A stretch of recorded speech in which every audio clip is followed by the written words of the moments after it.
আমি university BTN evening কলেজের B Ed সেকশনের প্রথম সেমিস্টারের ছাত্রী শ্রাবণী মণ্ডল।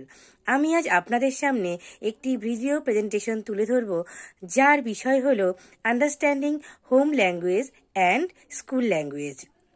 এই এত সুন্দর একটি বিষয়ের ভিডিও করার জন্য যিনি প্রস্তাব দিয়েছেন, তিনি আমাদের কলেজের অধ্যাপক ডক্টর অনিরুদ্ধ বর্মন মহাশয়। চলুন তবে আমরা বিষয়ের ভিতরে প্রবেশ করি। আমাদের আলোচনার মূল বিষয় গৃহভাষা এবং বিদ্যালয়ের ভাষা। আমরা এই গৃহভাষা এবং বিদ্যালয়ের ভাষা সম্পর্কে জানার আগে এক কথায় জেনে নেই যে ভাষা কাকে বলে। খুব সহজ ভাষায় ভাষা বলতে আমরা বুঝি ভাষা কি। আমরা সবাই জানি ভাষা কি, তবে ভাষাকে এক কথায় যদি আমরা বলতে চাই, ভাষা হলো আমাদের মনের ভাব প্রকাশের মাধ্যম। আর এই ভাষার রয়েছে বহু বৈচিত্র্য, তেমনই ভাষার মধ্যে রয়েছে গৃহভাষা এবং বিদ্যালয় ভাষা। তবে চলুন আমরা এবার জেনে নিই গৃহভাষা কি এবং বিদ্যালয় ভাষা কি। প্রথমে আমরা আলোচনা করব গৃহভাষা নিয়ে। গৃহভাষা, দেখুন গৃহভাষার মধ্যেই কিন্তু গৃহভাষার সংজ্ঞা লুকিয়ে রয়েছে। গৃহ অর্থাৎ বাড়ি, অর্থাৎ বাড়ির ভাষা। আমরা জন্মের পর থেকে বাড়িতে যে ভাষা শিখে থাকি সেটি হলো আমাদের গৃহভাষা।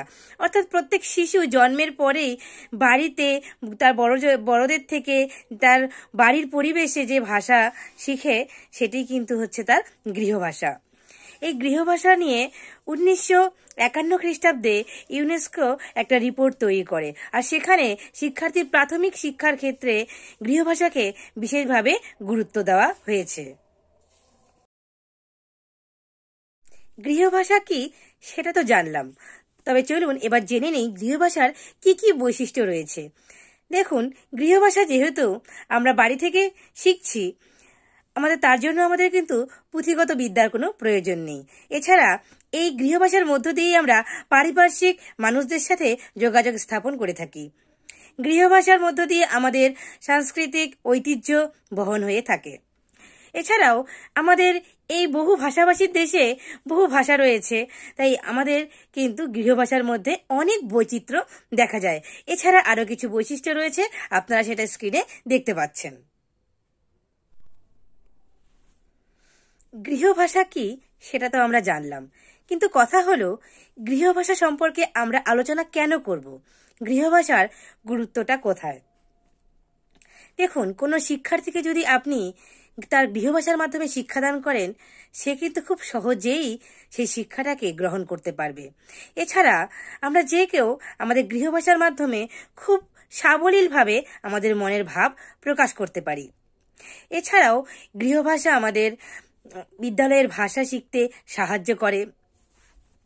এছাড়াও গৃহভাষার আরেকটা গুরুত্বপূর্ণ বিষয় হলো, গৃহভাষার মাধ্যমে যদি কোনো শিক্ষার্থীর সাথে কথা বলা হয় বা কোনো শিক্ষক যদি গৃহভাষার মাধ্যমে কোনো শিক্ষার্থীর সাথে বাক্যালাপ করে, তাহলে সেই শিক্ষার্থী খুব আনন্দিত হয় এবং পড়াশোনার প্রতি কিন্তু আগ্রহ বোধ করে।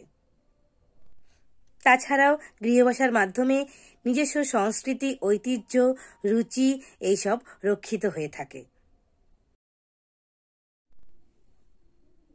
এখন আমরা দেখে নেব বিদ্যালয়ের ভাষা কি।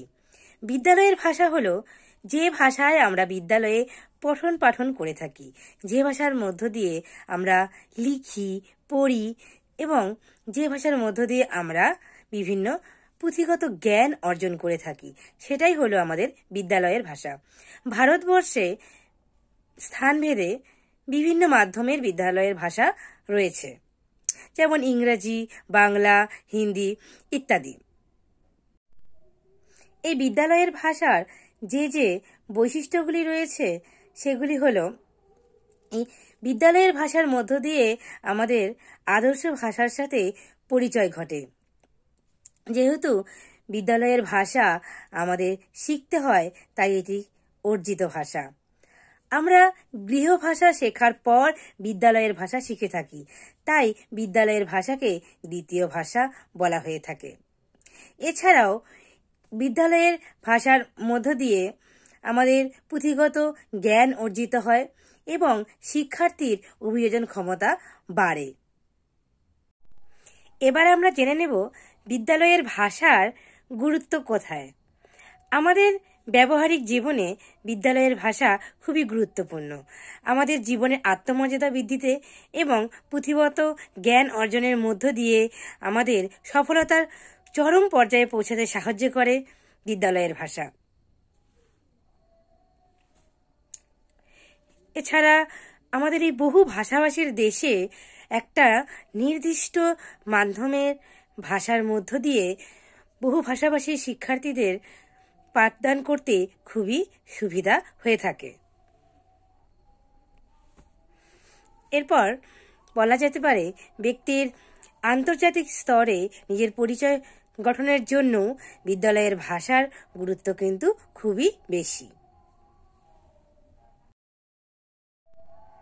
আসুন এবার এক ঝলকে দেখে নিই গৃহভাষা এবং বিদ্যালয়ের ভাষার কি কি পার্থক্য রয়েছে।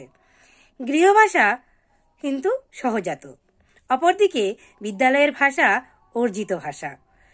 গৃহভাষার মধ্যে ব্যাকরণের সঠিক ব্যবহার হতেও পারে আবার নাও হতে পারে, কিন্তু বিদ্যালয়ের ভাষাতে অবশ্যই ব্যাকরণের সঠিক ব্যবহার হয়ে থাকে।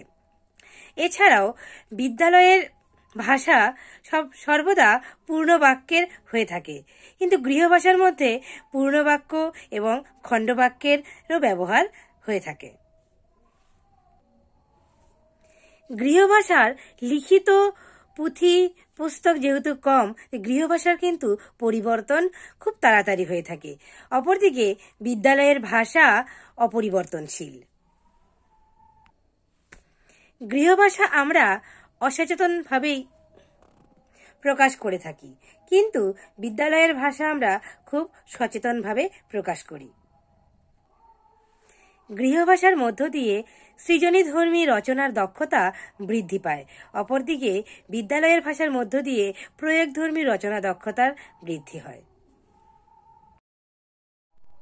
সব শেষে বলা যায়, সামাজিক জীব হিসেবে যেমন আমাদের গৃহভাষাকে গুরুত্ব দেওয়া প্রয়োজন, ঠিক তেমনি সুনাগরিক হওয়ার জন্য, সুপ্রতিষ্ঠিত হওয়ার জন্য বিদ্যালয়ের ভাষাকেও আমাদের সমান গুরুত্ব দেওয়া প্রয়োজন।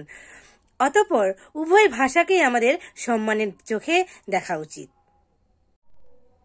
সকলকে অসংখ্য ধন্যবাদ ভিডিওটি শেষ পর্যন্ত দেখার জন্য, এবং আমাদের অধ্যাপক ডক্টর অনিরুদ্ধ বর্মন মহাশয়কেও অসংখ্য ধন্যবাদ এত সুন্দর একটি ভিডিওর উপস্থাপনা করার সুযোগ করে দেওয়ার জন্য।